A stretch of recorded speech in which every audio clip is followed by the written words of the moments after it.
Hey guys, welcome back. This is day 5 of your lessons. Okay, so today is our last day together. Okay, so it looks like our clue word is diamond. Do you know what a diamond is? Well, people wear diamonds because they're worth a lot. They're a lot of money.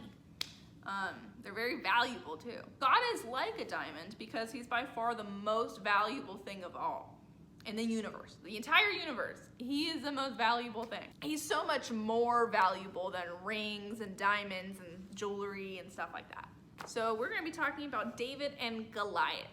It's an epic battle between a guy named Goliath and a teenager named David. Goliath was the champion of the Philistine army. David was a young man who was an Israelite. The Philistine army had gathered for battle against the Israelite army. The Israelites were God's special people, and the Philistines were their enemy. The Philistines were standing on the mountain on one side, and the Israelites stood on the other side, with a valley in between them.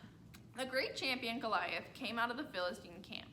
He was over 9 feet tall. He came from a family with 4 other brothers, one of whom had 6 fingers on each hand and 6 toes on one foot. Goliath had a helmet of bronze on his head and a suit of armor on his body that weighed 125 pounds or more. That's heavier than a lot of you, maybe even like double the size of you. That's crazy.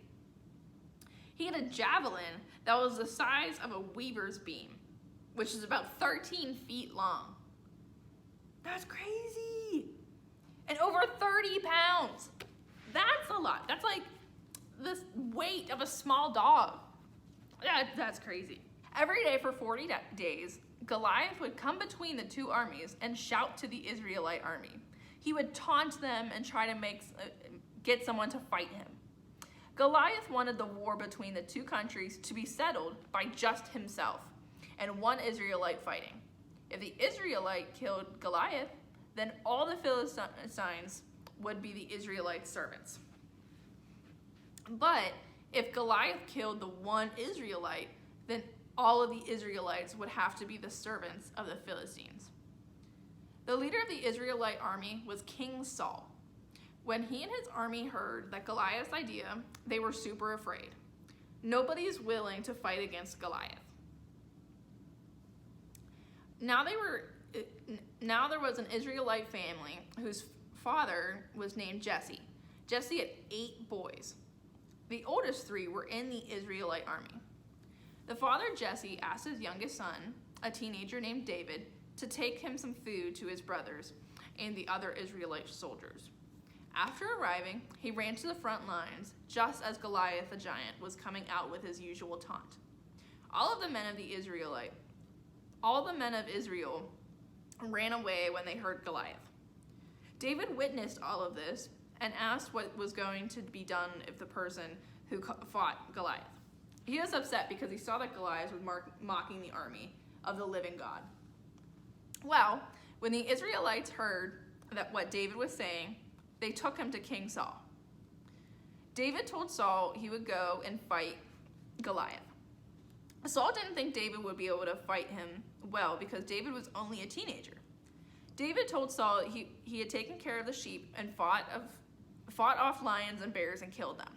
Goliath would be just like a lion or a bear. God delivered him from the lion and the bear, and God would deliver him from Goliath too. So Saul agreed for David to be the one to fight Goliath. He dressed David in his armor and helmet, but David wasn't used to them and didn't want to use them. So he took the armor off. Now, okay, let's pause for a second.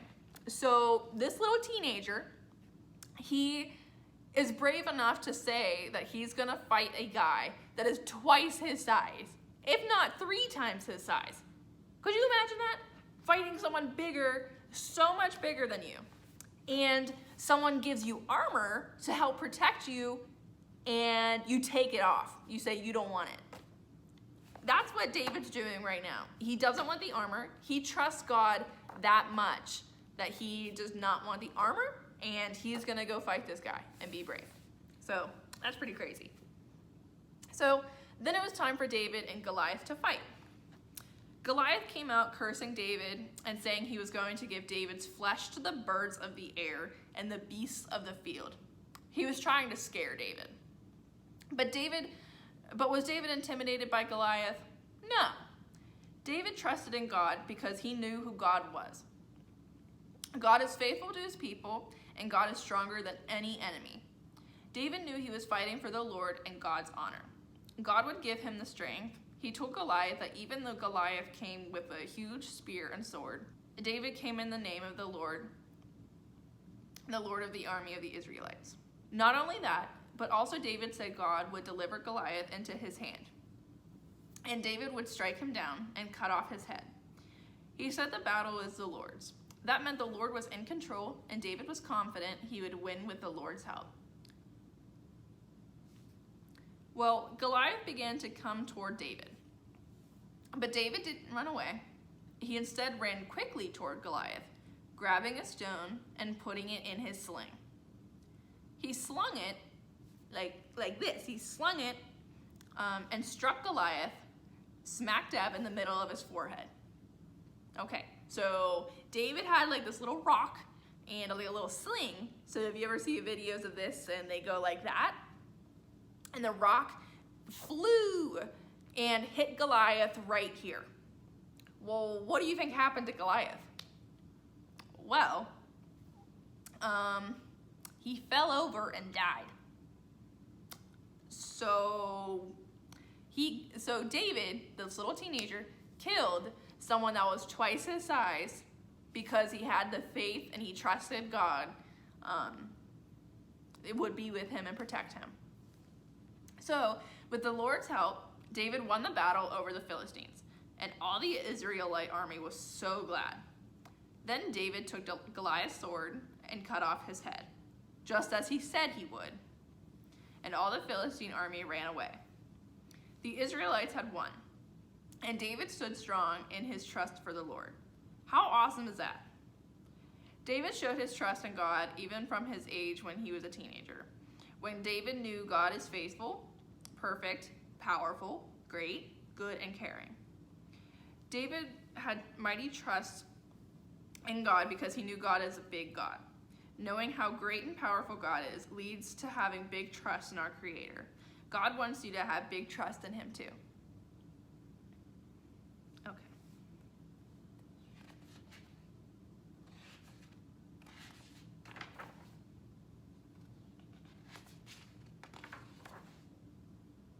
Okay, so our last treasure verse, or our memory verse, day 5, it should be the last little piece of paper rolled up. So today's is, trust in the Lord with all of your heart, and do not lean on your own understanding. In all your ways acknowledge Him, and He will make your paths straight. Okay, that was Proverbs 3, verses 5 through 6. Okay. Thank you guys so much for sticking around all week. We really hope that you learned a lot about God, and you got to know some more Bible stories. We really miss you guys. We cannot wait to see you. As soon as this is over, we'll figure out something so we can see you. Okay? Okay. See you guys.